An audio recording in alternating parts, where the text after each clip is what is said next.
Yet there are still those in science who say the exquisite nature of the universe, the exquisite laws of the universe, are evidence of a designer, of a creator. Mm-hmm. Does that view make sense to you? It's very tempting. I mean, we want to be thought of as children being cared for by an omnipotent, omniscient, and benevolent creator. I mean, think of all the uncertainties and turmoil and terrors of our life, which would be made less terrifying if this were true. But here, if anywhere, is a case where we must not believe because we want it to be true. Now, if you take a look at Darwin, you see a case where it was so tempting to say, I find a watch. It requires a watchmaker. Watches do not spontaneously self-assemble. And now I find an acorn, or a squid, or a bacterium. It is much more intricately and exquisitely put together than a watch. Here, too, there must have been a creator. It's very natural. But what Darwin pointed out is that there is a perfectly reasonable process, which is inevitable, which will create enormous, exquisite order out of chaos, given enough time. If we thought the universe was only 6,000 years old, there is not enough time, and evolution is nonsense. But if, as in fact is now definitively true, the solar system and the Earth are 4.5 billion years old, then there's plenty of time for evolution, and our sense that order means creator is wrong.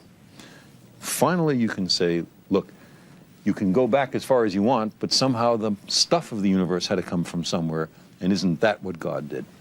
But that's only true if the universe was created.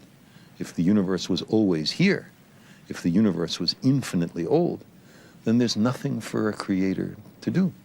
Most of us would be surprised to hear that the universe is going to end one day.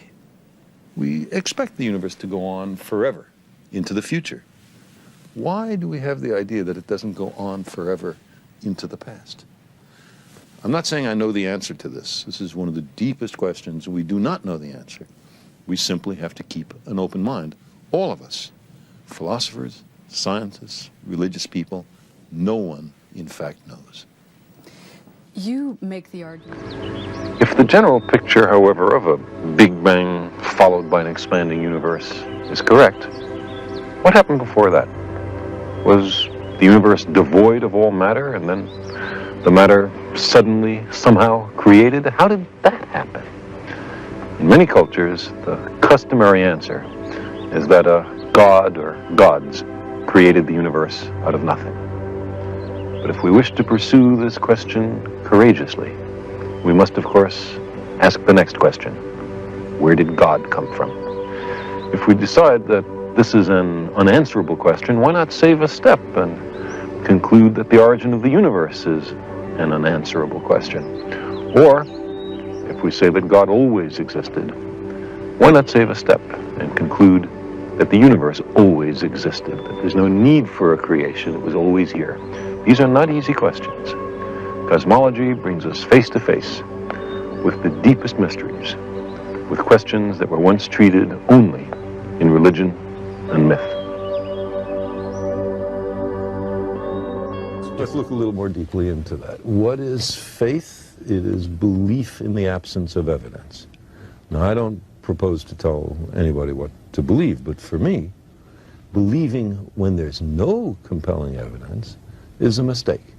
The idea is to withhold belief until there is compelling evidence. And if the universe does not comply with our predispositions, okay, then we have the wrenching obligation to accommodate to the way the universe really is. So you step forward to say, I deny all religion because I can't see it proved scientifically? No. You see, the value of religious experience and the value of reaching for higher experiences. Let me say, religion deals with history, with poetry, with great literature, with ethics, with morals, including the morality of treating compassionately the least fortunate among us. All of these are things that I endorse wholeheartedly. Where religion gets into trouble is in those cases that it pretends to know something about science. The science in the Bible, for example, was acquired by the Jews from the Babylonians during the Babylonian captivity of 600 BC. That was the best science on the planet then. But we've learned something since then.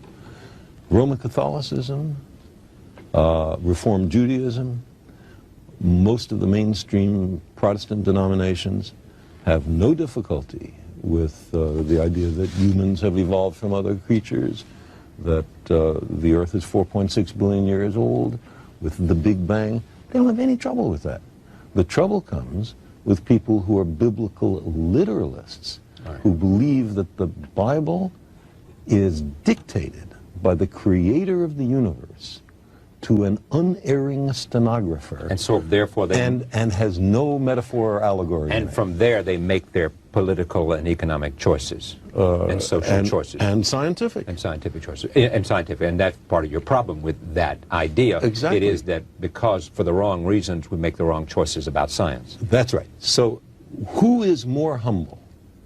The scientist who looks at the universe with an open mind and accepts whatever the universe has to teach us, or somebody who says everything in this book must be considered the literal truth and never mind the fallibility of all the human beings involved in the writing of this book? I think the essence of the scientific method is the willingness to admit you're wrong, the willingness to abandon ideas that don't work. And the essence of religion is not to change anything. The supposed truths are handed down by some revered figure, and then no one is supposed to make any progress beyond that because all the truth is thought to be in hand. I'm really talking about setting Please. an agenda for the future. My sense is that the scientific way of thinking, questioning, some delicate mix of creative encouragement of new ideas and the most rigorous and skeptical scrutiny of new and old ideas, I think that is the path to the future, not just for science, but for all human institutions. We have to be willing to challenge because we are in desperate need of change. Some sort of terrible insignificance of this planet we inhabit. What do you see when you look at the pale blue dot?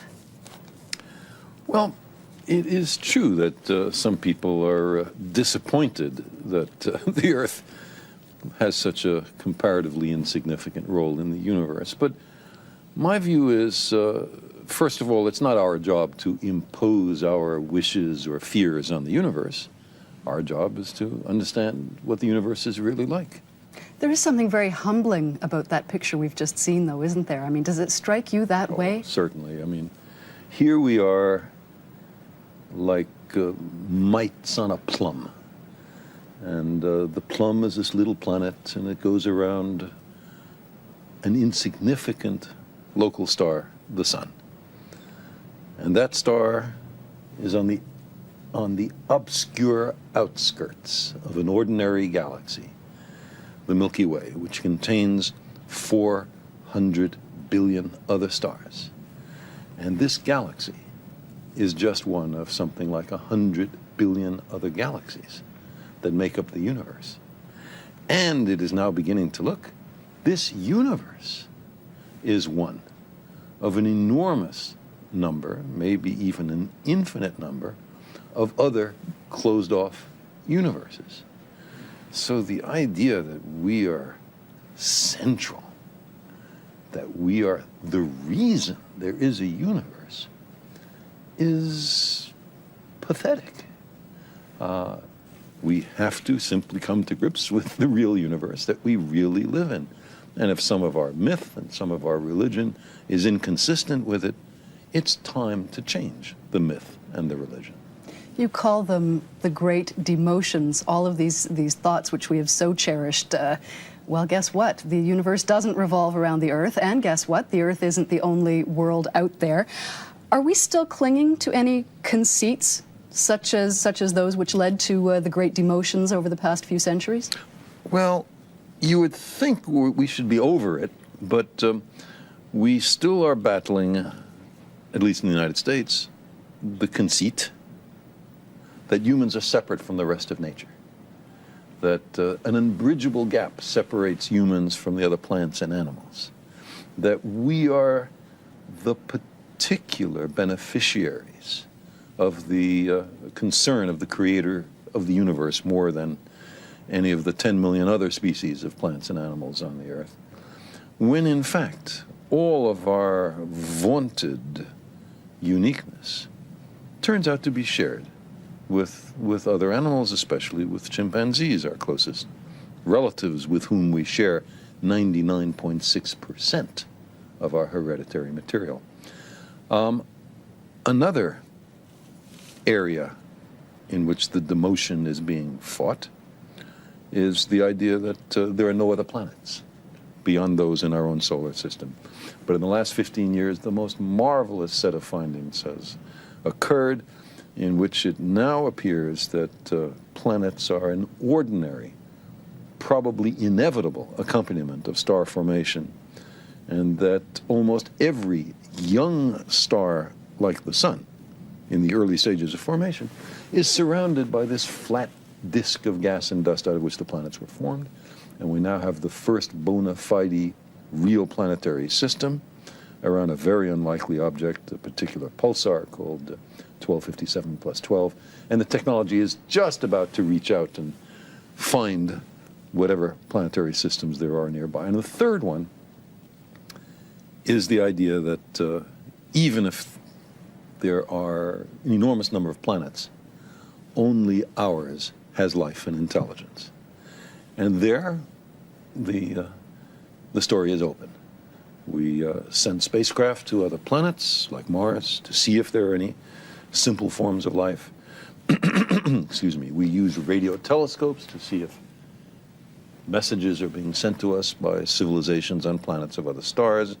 So far, although there have been some very curious, tantalizing findings in both of those approaches, we have found nothing definitive, unambiguous evidence for extraterrestrial life, and the debate is still open. In our ignorance, the geocentrists still find hope.